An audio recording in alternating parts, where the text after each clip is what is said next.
This week's scenario is Recon from the 2016 Steamroller packet. This scenario does not have the killbox artifact and consists of a single zone which can be controlled for 1 CP or dominated for 2 CPs after the enemy objective has been destroyed or removed from play for 1 CP. There are also 2 flags in the scenario. Each can be dominated for 1 CP. Victory condition consists of 5 control points or caster assassination.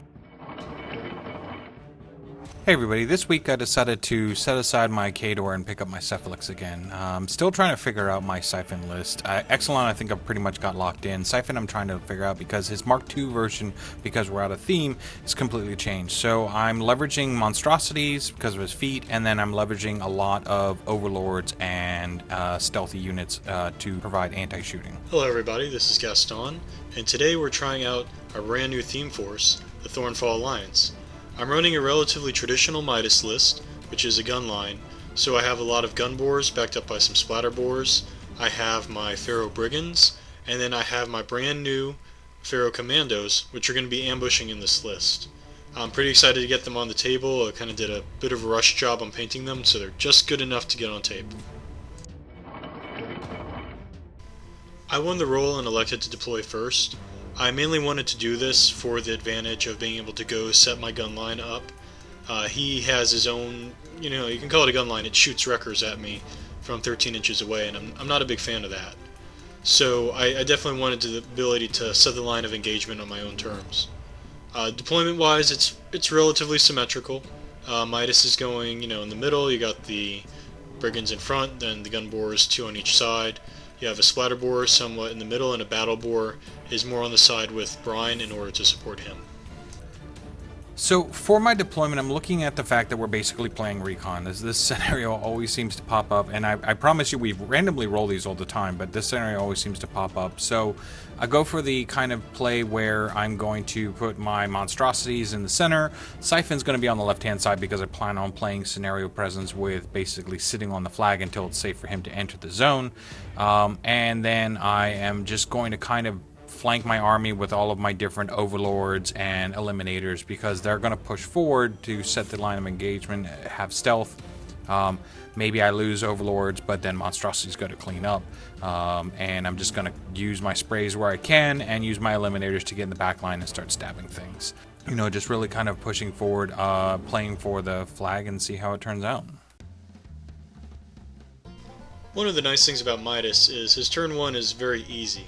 There's not really anything to do. You run forward, you're going to put Death March on the Brigands, and then you're going to sit there and try to figure out what your opponent's going to do. Fortunately, I'm not fast enough to actually have to worry about his threat ranges on turn 1, and so literally everything's running up. This is a very much a range assassination focused list, and for better or for worse, I'm going into an opponent where he has sack pawn on his Monstrosities. So every time I go to shoot him, he's just going to pawn the shot off onto something that's much higher armor and much less valuable to me than killing his caster.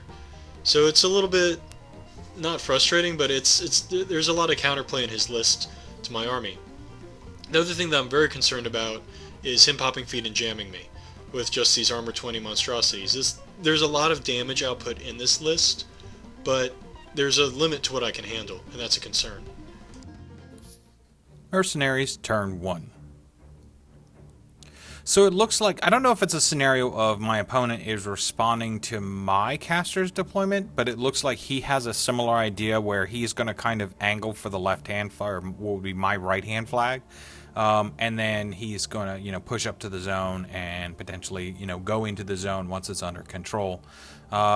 I mean, it kind of is how I usually see Recon games played out. The casters always head towards one of the favorite flags, and the army goes for the zone, dukes it out. Once the army gets under control and the objective destroyed, the caster comes in and, it theoretically dominates for 2, winning the game, or, whatever the case might be, depending upon how many points they got in the prior.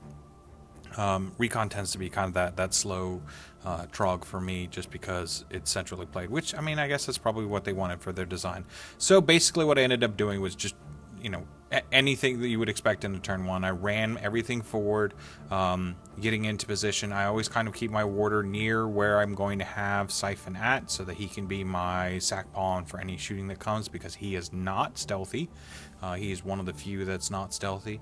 And then, you know, basically advancing up all of my overlords to, since I'm not going to have anything to spray this turn, I'm going to advance them up and start stabbing my monstrosities so that I can fill them up. It's kind of one of the things that I always end up doing with the Cephalyx list on turn 1, is taking that turn to kind of load up the monstrosities with anywhere from 2 to 3 focus points due to anatomical precision.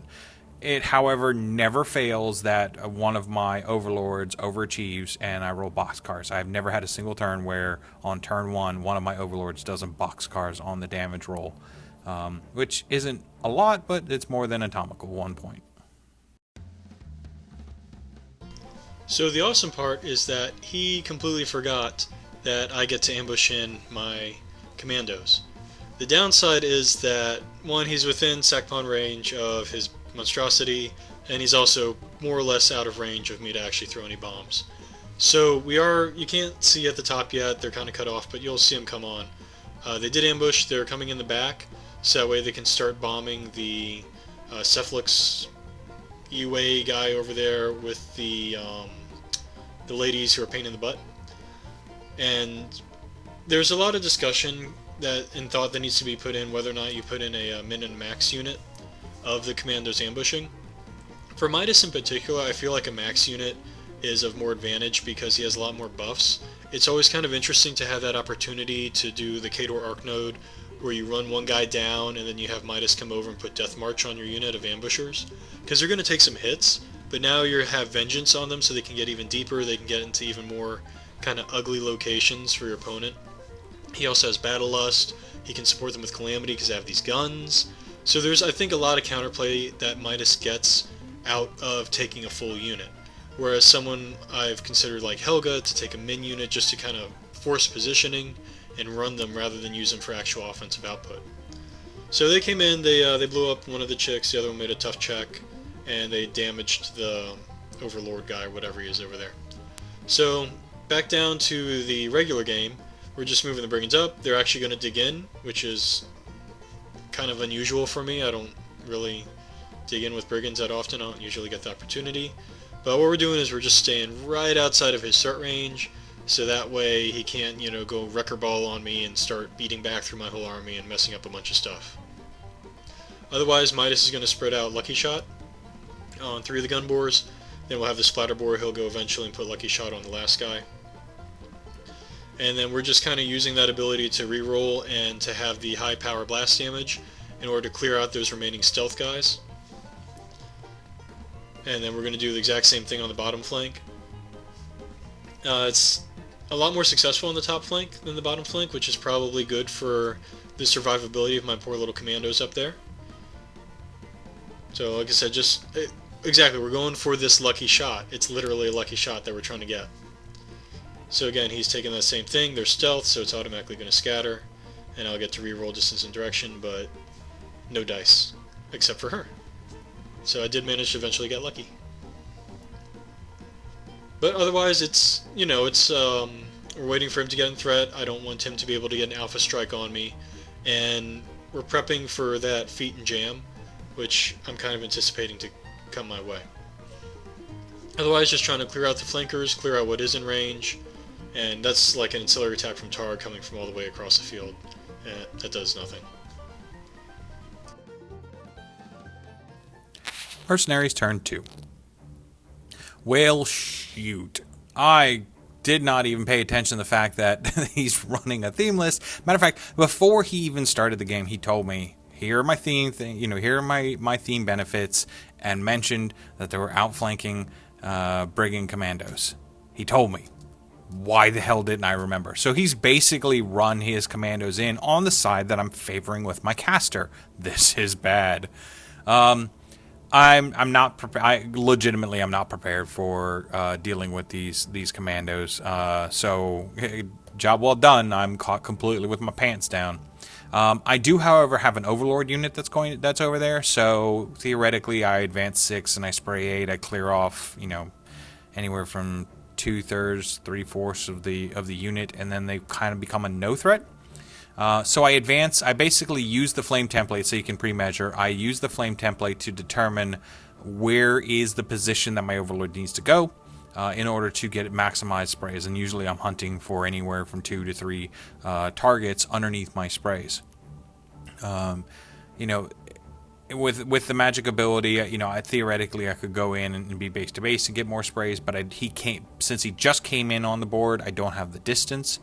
So I'm basically just going to set up, and I think I actually managed to get like 7 shots in, or 7 attacks in, to get these sprays off. Unfortunately, even though I managed to get such a high amount of hits, I do literally no damage. Either I fail to hit, I fail to break armor, or he ends up toughing. I think I managed, out of the 7 that I do, I managed to kill a single commando, which sucks, because I really was like, all right, these overlords are going to solve the problem of my own stupidity, and set that up. So I kind of go into, how am I going to protect myself? I'm going to basically, knowing full well that I'm going to be advancing Cyphon towards the wall, I'm going to have my warder run over to the side so that I can put distance from my warder to Cyphon so that he's kind of safe.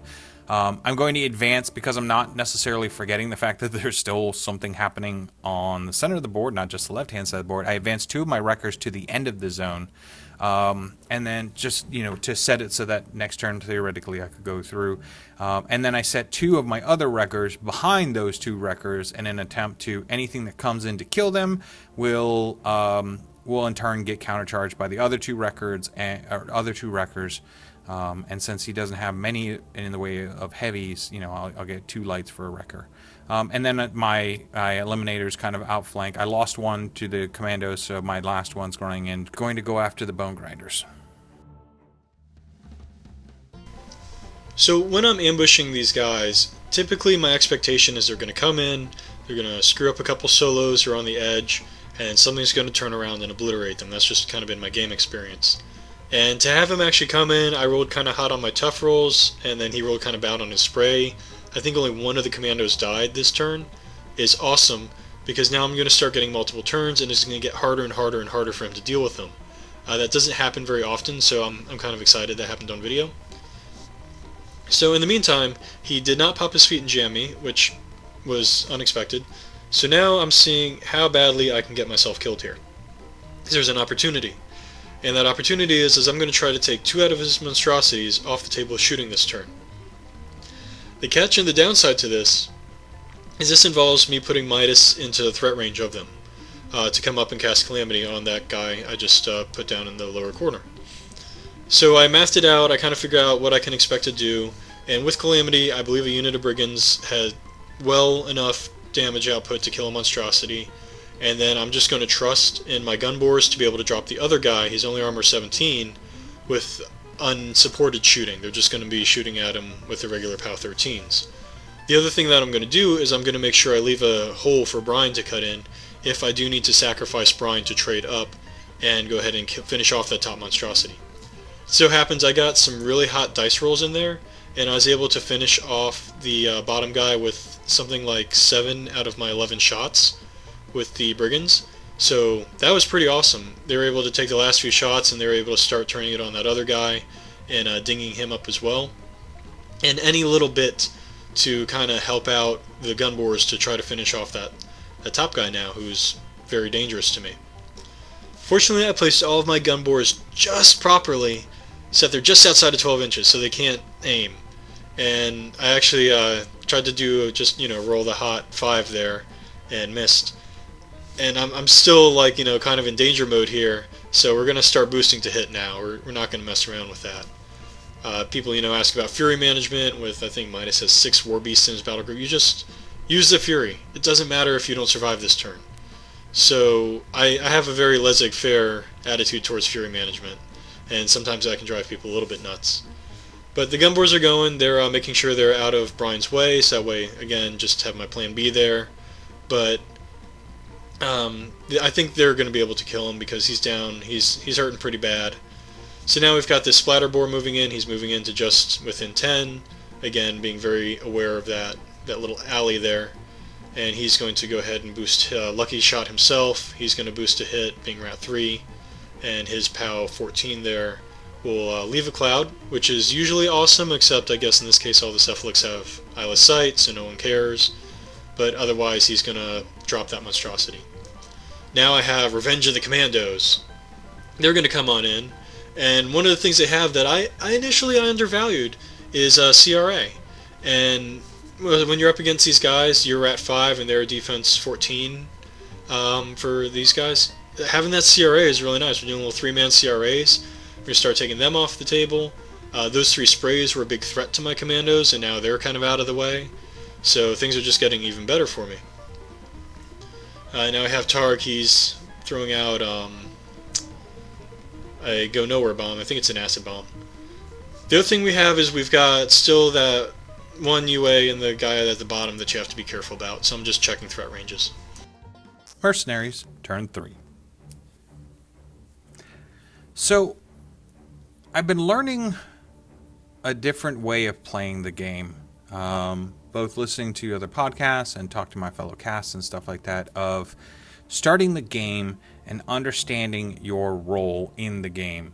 And by role, I mean in every game there is always a defender and there is always an aggressor. And it's critical for you to identify which of those 2 roles that you're playing to appropriately set the tempo of the game to your role.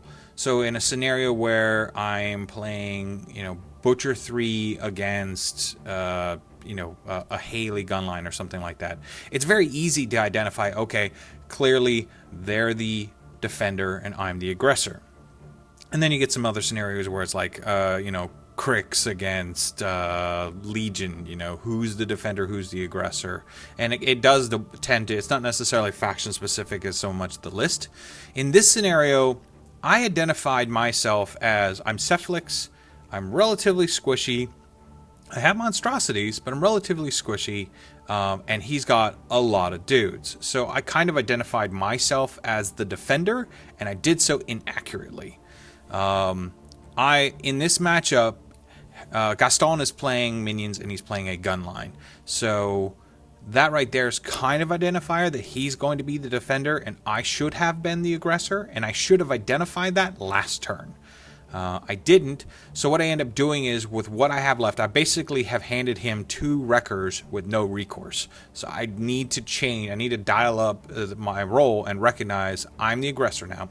So what I'm going to do is what I should have done last turn, which is I'm going to pop feet. I'm going to put the increased speed, increased armor, increased strength of his feet onto the 2 wreckers that I have, and I'm just going to run them. I'm not going to gain necessarily the strength benefit of the feet, but what I'm going to end up doing is I completely run up the board, I engage his guns with my reach for my wreckers, and I increase my armor so that it's more of a defensive use of the feat. But what I'm doing is, because he's mostly guns, is I'm actually shutting down his guns from going after the rest of my army. So here I'm basically, I need to clean a lane. There's a lot of infantry in the way, so I use my Overlords to get some sprays in to clear up the infantry so that my wreckers have less to charge through. I didn't want to necessarily trample. I want to get full distance on my speed with the runs. And then basically use my feet, put it on the wreckers, charge in, engage, and then kind of just go through a turn of, can I survive? Had I done this the turn prior, and this is something that Gaston and I talked about, had I done this the turn prior, Gaston was not comfortable in any way, shape, or form of, can he clear off 4 armor 20 heavies, armor 20 heavies with his shooting, knowing that his army is engaged. Even with the 2 that I have, it's still questionable. He's got a lot of lights. He does have access to Primal. He does have Rorsh and Brine and stuff like that. But it's not a given.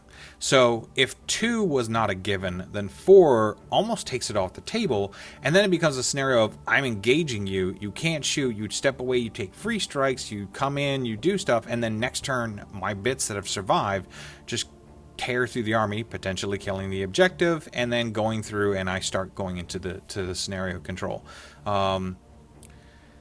It really just boils down to, I'm at a back pedal right now. I've got an uphill battle. It's still well within my game to win this, but I need to put the pressure on him now. So this is a turn where he feats and jams me, and it's a lot more manageable now that it's only 2 monstrosities rather than all 3 or 4 or 5 of them. And again, though, it's going to put me into a very risky position. So we're doing the frenzy checks now. We did the death march with the brigands. And then we're going to figure out, we're going to get down to work. We're going to kill these 2 guys, because we're pigs, that's what we do. And we're Midas, and that's what he does. I'm just not sure how yet. So they're armor 20, they're in my face. I got these cards out so I can actually draw a math on the back of them.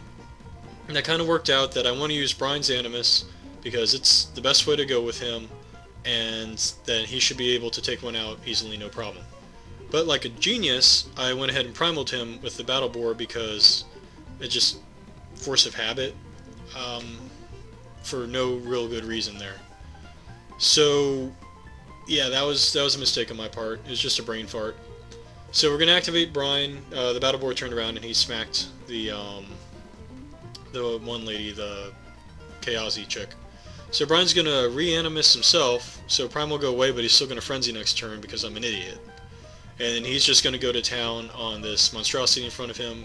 When you only need force to hit, going with the animus gets you more damage than if you're going with primal. But if hitting is a concern, you want to go with primal. That primal is important to you, if hitting is a concern. So, but Brine does what Brine does, and he's awesome. He actually does it with a Fury to spare, and I had Targ there for an ancillary attack, just in case something goes wrong. So, next on up, we're going to figure out how to get rid of this guy from Midas's face. So, what I'm going to end up doing here is very risky, and that's why you can see me thinking with my dice, which is Midas is going to go naked. He's going to put Calamity on that monstrosity. They're in melee, so it's very easy to hit. And then he's going to put Battle Lust on the Brigands. And all the Brigands who are not knocked down, I tried to turn so that way they can either go forward into those whatever unit of squid people those are. I can't tell them apart to save my life. Or they have the ability to go into that monstrosity, the Wrecker, who's in my face. So Midas, there's no real way out of it, so Midas is going to back up to the max melee threat of this Wrecker. He's going to Battle Lust the unit of Brigands. There's a Brigand kind of hidden underneath the Wrecker's flail there.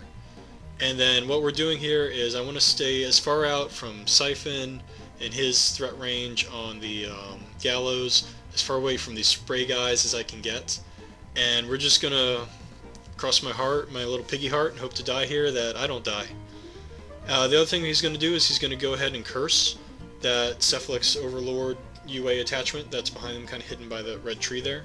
So that way the Bone Grinders can come in, and they'll be a good mat, and hopefully they'll be able to finish that guy off as well. And then they have the ability to say no tough, so they're going to not care about tough checks. Now we just have my gun bore. We're just going to start shooting, basically. And we're just going to start bombing into this monstrosity. He's in combat, he's defense 14, we're going to need 7s to hit. This is Rorsh. He was going up to shoot some of those spray guys. My opponent very kindly pointed out that they have stealth, so Rorsh went ahead and pre-measured himself backwards and is now shooting at the monstrosity. Which is, to be honest, that's what I should have done beforehand. So one of the reasons why Rorsh and Brine is so valuable is that Rorsh brings 3 guns and he brings a Brine gun. So you just saw Brine kill a monstrosity there. Now Rorsh is putting 3 POW 14s into this other monstrosity. That's equivalent of, that's 3 less damage than you'd be getting out of 3 gun bores. The gun bores are POW 15 with Calamity, Rorsh is POW 14. So from that one solo, you're getting 3 boosted gun bore shots. You're getting 27 points worth of work out of him, and then you're getting Brine as well. It's just huge value. It's fantastic. He does a great job. And then we've got more gun bores shooting, and I think the monstrosity is down to 3 health at this point. And now it's kind of decision time. Do I send all the Brigands into him? Do I try to split them up and go into those spray guys? What are we going to try to do here? So I'm going to defer that decision and move my commandos in instead, because that's always fun. And they're going to start throwing a few bombs here and there. A fair amount of them are out of range. I'm sorry, they just ran. I lied. They just ran. Don't listen to me. I'm terrible at this. So otherwise, the Brigands, better safe than sorry, is what it comes down to. I've only got a couple of them there that can actually get in on the guy, and we're going to spend them making sure that the threat in front of me is dead, and then the threat from further down the field, we're just going to kind of, hopefully I don't die. And that's how I make decisions. Sometimes it's good decisions, sometimes it's not so good decisions. So this gun boar up here, he's just trying to kill some more of those spray guys that hopefully will not be able to get to Midas, but can. And he is failing me really hard. I'm not happy with him, but, you know, he's not lucky shotted, so it just kind of scatters wherever. Otherwise, my bone grinders are going in, they're all charging, and they are winners. They are definitely better than that gun boar right there, and so they kill off those guys in my backfield, no problems. Mercenaries, turn 4. So I'm still in it to win it. It may not seem like it because I lost the 2 records that I have, but I think I'm still in it to win it. So I'm pre-measuring there in the beginning because it's a scenario of Midas came forward. In order to get all of that done, Midas came forward and had to get some work done, and by doing so, he is now sitting on 0 transfers. He has no way of being able to shunt off any damage that I do. Now, he did a lot of pre-measuring in his turn to make sure that he minimized how much I could theoretically get on him, and basically what it kind of boils down to is that I will be able to get 2 of the 3 Overlords that I have onto Midas. The third one's just a little too far off to the left. I'm just like a hair's breadth out of range of being able to cast a Gallows, being able to have Cyphon spray and get his spray in. Because if I was, I think it's like if I was in, you know, a hair's breadth within to get that spray in, then the spray 10 from Cyphon is a 3rd spray that I get on Midas, and the odds become really in my favor of being able to remove him with the ability of being able to hit and boost those sprays. That's the only issue with the Overlords. They're really great sprays, but the fact that they don't have any way of boosting to confirm hit or confirm damage becomes a bit of an issue. So the Overlords have the ability to hit. I think they need 7s to hit. And then they are going to be... he's 18 boxes, so I need to basically do 9 points of damage. And I think I'm off 4, off 3. But basically boils down to, in order for me to kill Midas this turn, I would need to get both Overlords in, both sprays hitting on 7s to hit, and both of them to roll boxcars. Now, if they had ways of augmenting it, rolling to hit a 7 on 3 dice, super easy. Rolling, you know, needing to do 12 points of damage on 3 dice, a lot more realistic. I don't have that, so wishful thinking on my part. Maybe one day we'll get something in Cephalyx that allows us to increase the chance of boosting sprays, similar like Zerkova 2's ability. But I do manage to get the sprays in. Again, using the template, or using the spray template as a point of reference of this is where I need to place my model in order to get the most effective sprays in. And then I get in, and I do actually manage to hit both times, which I was super excited about. I hit, and on damage I managed to do, I think it was 5 points of damage on the first spray and another 6 points of damage on the second spray. So I leave him on 5 boxes. This was a real possibility if only I could get Cyphon in there. So I think that's one of the things that this list needs, is I need to somehow fit in a min unit of benders, because Cyphon can use the benders, sack a bender, to increase his range on his spells, which will allow me to Gallows Midas into range of being able to be hit by his spray. So that's something I'm going to have to modify on this list, but we'll see how it goes. So Midas lives. Suck it, dirty squid face. The downside to that is that because I went ahead and primaled Brine, rather than being able to finish this game with a glorious hog kill, he frenzies. So I still have a monstrosity there, so I still can't use my gun line to shoot and kill him. And Midas is down to 5 health. So, although I got the moral victory last turn, we're still in the danger zone from getting an actual game victory. And at this point, we're going to have to back up. We're going to have to give Brine another turn, clear out these remaining spray guys, heal up some Midas, so that way I don't die, and then just grind him out. Unfortunately, he breath stealered my commandos, who are hanging in there and doing a great job, guys. So they're going to come in, they're just going to start chucking some bombs. And they're all throwing bombs at this monstrosity, basically. And, you know, these are POW 14 CRAs. They're doing damage. They're hurting him. They're giving him focus, because that's, you know, I'm a nice guy. I'm a giver. But they are doing damage to him. They're definitely, you know, dice off 3 there, or dice off 4 on that one. He's got a buckler. They're dinging him up. And that's all you can really ask for. So now I've got the gun boar. He's going ahead. He's helping clear out these spray guys. I definitely want them dead. And then gonna go ahead and bring over Rorsh. He is going to take boosted shots and clear out some of those guys as well, or at least do some damage to him. And then he'll just camp his one Fury. Next up, we've got the, I don't know, several other gun boars. I guess we're going to use the Brigands. They're going to walk on up. They're going to take out Squid Face there. Since the leader took him out and they just advanced, the other guy's going to shoot him in the butt and do Snake Eyes damage, so nothing. Or I guess a POW 12 Snake Eyes will do something to him. I don't really know what their stats are. Next up, we got the Splatter Boar. He's going to come on in. He's going to splatter some stuff. And by splatter some stuff, I mean he's going to use his fist and kill that guy who's locking in my gun boar. He's going to go forward, and he's going to clear out the last of the spray guys. All the spray guys are gone. Midas is going to back up outside of Cognifex Cyphon's range and be nice and safe. This is not a kill box, so good to go on that one. Otherwise, we got the gun boar coming up. He's just going to blast another shot into that monstrosity, because at some point you gotta kill the monstrosity before you can kill Cyphon, because all I have is guns. So at this point we're just shooting the monstrosity some more. Moving the bone grinders around, and then Midas is going to heal himself for 5, and he's just going to back on up, camp on 1. Fortunately there are no drudges in this, so Cyphon can't use his little additional ability to get the extra range on his spells. So 15 inches is nice and safe. Mercenaries, turn 5. This is a grind match if there ever was one. So we're now on turn 5. I'm making Gaston, you know, drag this out of my cold, dead Cephalyx pinchers in order to pull the win out of this, because in every turn I usually have a monstrosity within 3 inches, because a lot of his army's trying to shoot, so therefore they're going to have to go through every single monstrosity on the table in order to actually get damage onto the caster.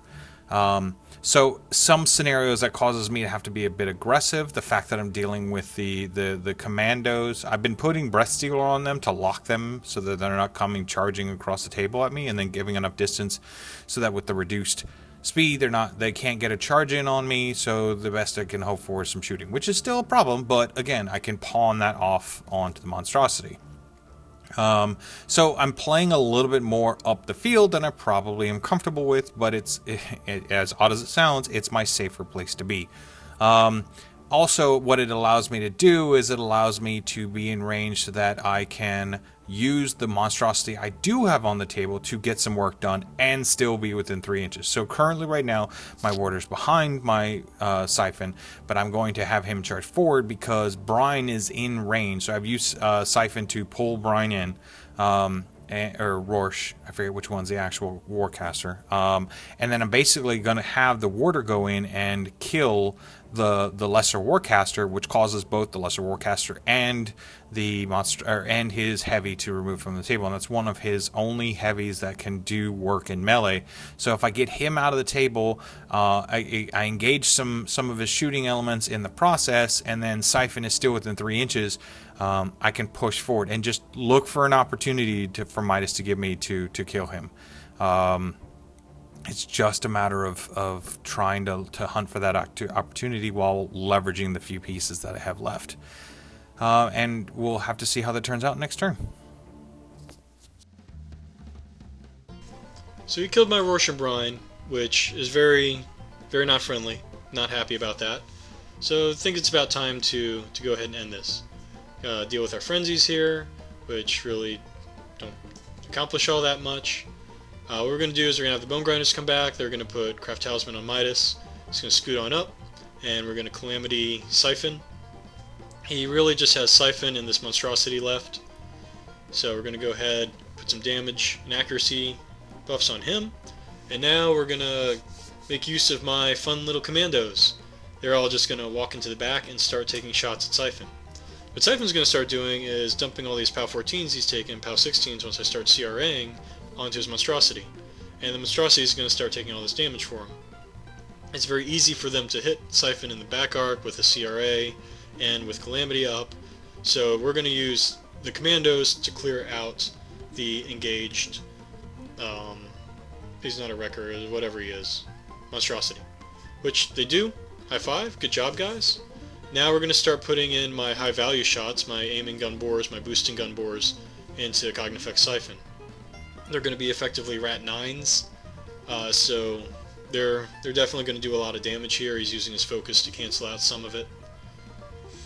So we get him down to about 6 life. Take the Battle Boar, he's going to come up, he's going to use Primal properly this time on his fellow gun boar. He's going to charge, finish off the game. I hope you guys enjoyed this.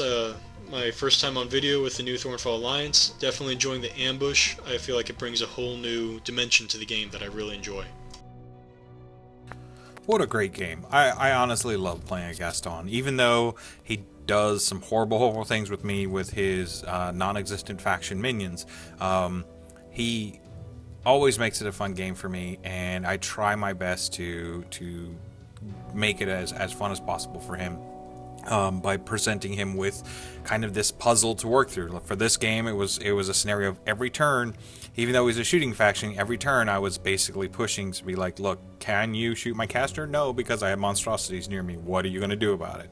I really think that after talking about the game with Gaston afterwards, I really think that the flaw of this game was I did not identify my role properly. Had I identified my role properly a turn prior, it theoretically could have been a completely different game with 4 heavies, all 4 reach heavies engaging all of his guns and basically going, all right, you're engaged, what are you going to do next against a bunch of armor 20s? Could he have done it? Possibly. Theoretically he could, because of the abilities that Midas brings to the table along with Primal and stuff like that. But it poses a question, and it forces the opponent to potentially play my game, and that's kind of the scenario when your opponent is playing your game, you're not playing his game. That's where you win. Until then, see you next week. Thanks, guys.